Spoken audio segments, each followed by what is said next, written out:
Hi guys, I hope you're all doing really well. And today I'm going to do my CREDE PowerPoint presentation. My name is Casey Wummelsdorf. And the standard I chose for my CREDE PowerPoint presentation was Child Directed Activity, or CDA. What is the purpose of a child-directed activity? Well, a child-directed activity, it engages children in open-ended activities that encourage them to make their decisions for themselves with little or no help from an adult. Child-directed activities also are activities where children can self-regulate their learning experiences.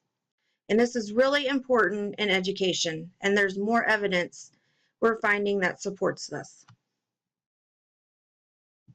Why are child-directed activities important? Well, these activities allow children to make choices for themselves and they can explore their learning environment. What children learn and discover about themselves is vital to their development.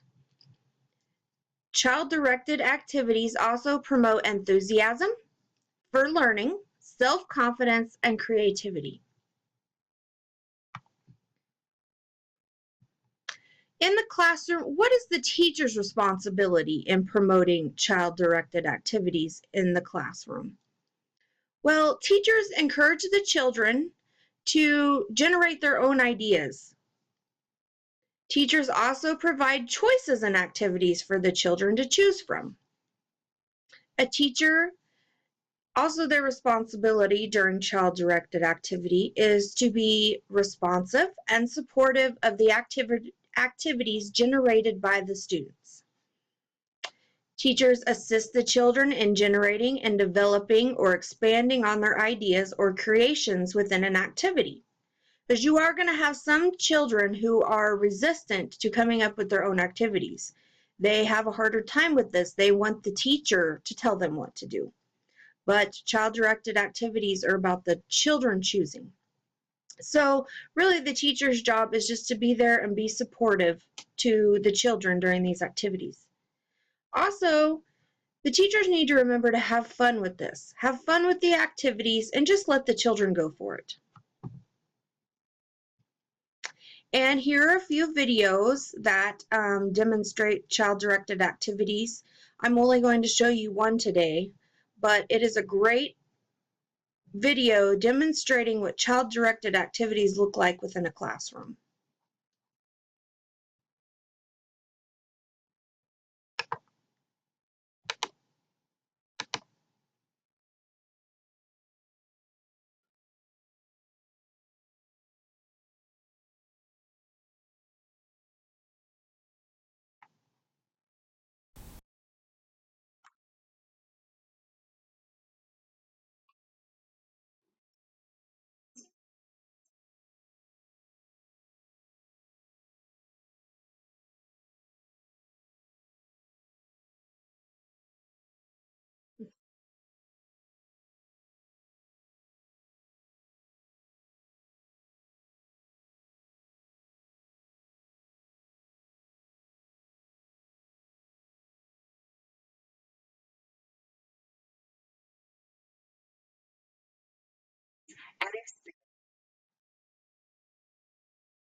All right, that was a great video displaying child-directed activities in the classroom. I love that that classroom runs on child-directed activities. You can see how much the children, it really engages them and how much they love going to school. And that's really important.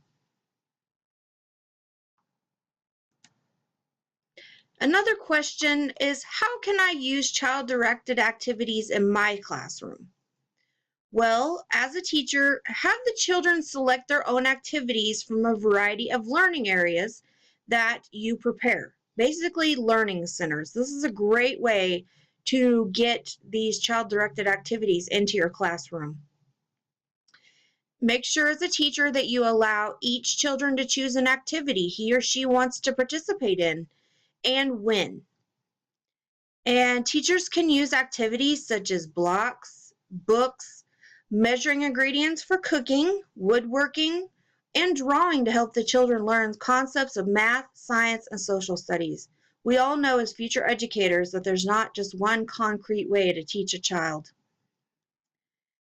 You can also use a variety of methods such as finger paints and clay so that the children can make their own creation.